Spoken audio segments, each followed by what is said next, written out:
Good morning সবাইকে। আজকে তোমাদের একটা মজার জিনিস আমি দেখাতে চলেছি, চলো দেখি তাহলে।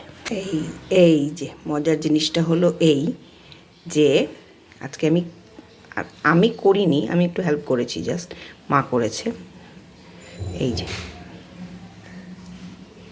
চিতই পিঠে আমাদের বাড়িতে, মানে মাদের, মানে আমার শ্বশুর বাড়িতে এইভাবে হয়।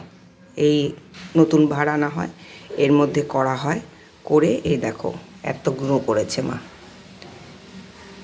আজকে আমার বন্ধুরা সবাই আসবে, তো ওরা এটা তো খাইনি, খেয়েছে। আমি অনেক সময় টিফিনে করে অল্প করে নিয়ে গেছি স্কুলে, বাট অনেক খাইনি, তো আজকে বেশি করে বানানো হয়েছে। এটার সাথে শুধু তো এটা খাবে না শুকনো শুকনো, এটা জাস্ট হালকা নুন দিয়ে এটাকে স্টিম করা হয়।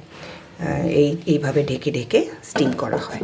আর খাবে হলো এইটা দিয়ে, এই গুড় আর পাটালি গুড় আর নারকেলের একটা ঝোল করা হয়, পাতলা হালকা ঝোল করা হয়। এইটা দিয়ে হলো খাবে মিশিয়ে মিশিয়ে। ঠিক আছে, এই হলো আজকের মেনু। আর হচ্ছে কি হচ্ছে পরে আমি তোমাদেরকে দেখাবো। ওকে, এখনের জন্য বাই বাই। সবাই ভালো থাকো, সুস্থ থাকো। ঠিক আছে, চলো।